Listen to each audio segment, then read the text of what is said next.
लखनऊ के ईदगाह में वक्फ बिल संशोधन के विरोध में नई मुहिम शुरू की गई है। जुमे की नमाज के दौरान नमाजियों को एक खास तरीके से विरोध दर्ज करने के लिए कहा गया। ईदगाह के अंदर लगे क्यूआर कोड के जरिए वक्फ बिल को रोकने का प्लान बनाया गया है। जरा देखिए आखिर क्यूआर कोड से कैसे बचेगा वक्फ बोर्ड। आज जब लखनऊ के ईदगाह में नमाजी पहुंचे तो यहां नमाज के बाद एक अनाउंसमेंट, ऐलान करने की देरी थी कि लोग नोटिस बोर्ड पर पहुंचे और वहां लगे क्यूआर कोड को स्कैन करने लगे। यह क्यूआर कोड किसी पेमेंट का कोड नहीं था, बल्कि यह एक एजेंडे के तहत लगाया गया।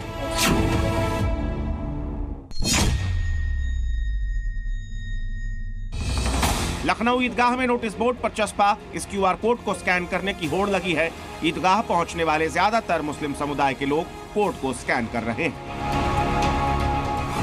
सवाल उठता है कि यह है क्या? दरअसल ये एक विरोध प्रदर्शन है। लखनऊ में वक्फ संशोधन बिल के विरोध में मुहिम शुरू की गई।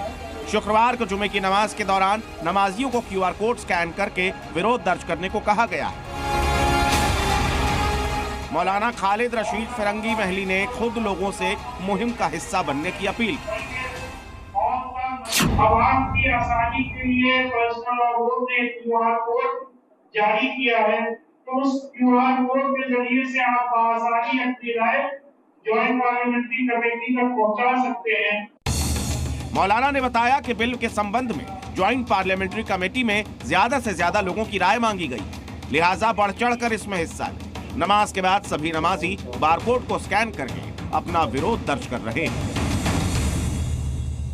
अभी देखिए, जॉइंट पार्लियामेंट्री कमेटी ने वक्फ के ताल्लुक से जो अपनी राय मांगी है, उसी के ताल्लुक से यहाँ पर ये कोशिश की जा रही है कि बड़े पैमाने पर तमाम नमाजियों से इसके खिलाफ और इस बिल के खिलाफ अपनी राय का इजहार कराया जाए।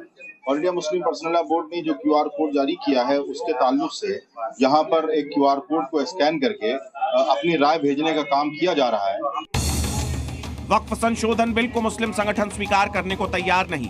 इनका मानना है कि संशोधन से वक्फ की संपत्ति को बड़ा नुकसान होने वाला है। उनका मानना है कि यह बिल संविधान के आर्टिकल 14, 25, 26 और 29 के विरुद्ध। वो अमेंडमेंट, उन अमेंडमेंट से पर्सनल लॉ बोर्ड या कोई भी मुस्लिम तंजीम मुत्तफिक नहीं है। वक्फ बाय यूजर, जो कि वक्फ कवानीन की बैकबोन है, रीढ़ की हड्डी है, उसको भी जो खत्म करने की बात कही जा रही है, तो ये जितने भी अमेंडमेंट्स हैं वो हम लोग का मानना है कि वो औकाफ के लिए नुकसानदेह होने वाले हैं। वक्फ बिल को रोकने के लिए विपक्ष के कई नेता समेत मौलानाओं ने मुहिम छेड़ रखी है। क्यूआर कोड वाली ये मुहिम भी इसी का हिस्सा है, लेकिन केंद्र सरकार इसे लागू करने को तटस्थ है। अब देखना होगा कि आगे क्या होता है। ब्यूरो रिपोर्ट, जी मीडिया।